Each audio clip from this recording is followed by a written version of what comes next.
皆さんこんにちは and welcome to Shogo's podcast. So today, guys, I wanted to share with you again another important lesson that I learned through YouTube. Well, actually, it might be something that I learned after becoming a freelancer from 2020, May 2020, around there. And it's about when you challenge something. Before me myself too. Before you're not used to constantly challenging new things and taking risks and such, I think that you tend to believe that you need to be 100% ready to be able to do something. Because you might think, oh, I'm not, well prepared enough. I don't have enough knowledge. I don't have enough strength, for example, to do something. I don't have enough skills or experience. And that's absolutely what you would think. And this is the type of things that I always explain to Kazu and Tomoko because they've never experienced becoming a freelancer before or starting something completely zero by themselves. So they would often say, like, whenever I would say, like, let's try this together, they would say, well, are we really ready for it? Yeah. And the really important lesson that I've learned is that you should start anything when you're about 10% ready. So I don't mean to say that you don't have to have anything ready. You should have the things that you think you might need as prepared as possible. But in the end, that's only about 10% that you can do. It's like, I was just thinking about this example earlier, but it's like you train in Iaido, you train in Kendo, and you think you're fully trained in swordsmanship, for example, in Japanese swordsmanship. But if you actually, in real life, get into a fight with someone with a real sword, with a person who is really trying to end your life, you will not be able to use the skills that you learned through your training. It's impossible. Yeah, just like that, you can never be fully ready, right? And before you start something, for my case, like starting YouTube, before you start, the what should I say? The amount of predicting that you can do is very, very small because until you start, you really don't know what will happen. Yeah. So I was thinking about this when I started the new video series called Shogo's Classroom. So Shogo's Classroom, I had no clue if everyone would enjoy watching it. I had no clue if I'd be able to talk about something without a script. I had no clue if that video editing style would be accepted by everyone. I really had no clue if it was good or not, but I still started it, And wasn't I scared of suddenly starting a new video series or talking on my own without a script, which I usually don't do, right? But the answer again is you don't know until you try. Yeah. You tend to think that people who constantly challenge new things and succeed are the people who have a lot of power, who have a lot of skills and experience and are always confident. The answer from my experience is no. It's the people who can just start walking. Just start anything they want to, even if they aren't ready for it, because only by walking towards a goal, you can learn about what you need or what you need to prepare and such. So you might think, okay, so I'm going to be going into this forest. Yeah, okay, so I think I would need some water. Yeah, I'll bring a backpack. I'll need some water. Maybe a flashlight would be good. But you know what? I think I might need more preparations.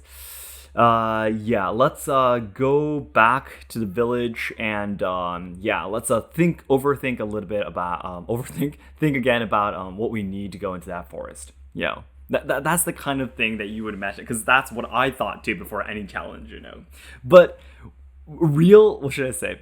In reality, when you actually do something new, it's impossible for you to know what's in that forest before you go in. The moment you step into that forest, you will immediately realize, of course, water was important. Of course, backpacks were important, but you immediately realize that it was actually a swamp and not a forest. So you needed really high boots, for example, rubber boots. You'll soon realize that, I needed a hat to prevent myself from getting dehydrated from the sun. you might notice, oh my gosh, I needed longer sleeves for me to protect myself from the insects that are in the forest, so on and so forth. Or I needed these skills to be able to start a fire on my own. That is impossible to find out without you going into that forest, because not everyone is the same. No matter how much you study, I would say no matter how much you study, maximum is about 30% that you can prepare. 70% you can only learn by actually stepping into that challenge. So by learning this, I was definitely able to just constantly try things. You try, if it doesn't go well, you quit. That's it. You step into that forest. You try to prepare as much as possible. You go in. You find out, okay, so this is important. Okay, I didn't have this yet. I didn't have that. And if you can't keep on going, just go back. Or if you think that, well, I think I could get the things I need within this forest, and then you just keep on walking, and going deeper into the forest and keep on challenging yourself, right? You can come back. But unless you step into that forest, you will never know what's going on in there. So I personally believe this is really important. So, like for example, Tomoko Kazu was saying they just started doing their instruments, right? For example, Japanese traditional instruments, but I already have them on live streams and such. In the beginning, that's what they said. Well, I'm not fully experienced enough, or I don't have any knowledge about this instrument. That's right. Of course you don't have any experience or don't have any knowledge about it yet. But let's start walking, because unless we start walking and going into that forest, we will never know what we desperately need to survive there, right? So you can never be 100% ready. It's impossible. The maximum, from my point of view, is about 30%. But there's one hint that I found through my activities and such in YouTube, is that you should mimic the person that you respect. Because whenever, it could be YouTube, it could be anything, any sport, any music, any skill, it could be anything, any kind of challenge, there are already people who have succeeded, right? Who have already succeeded.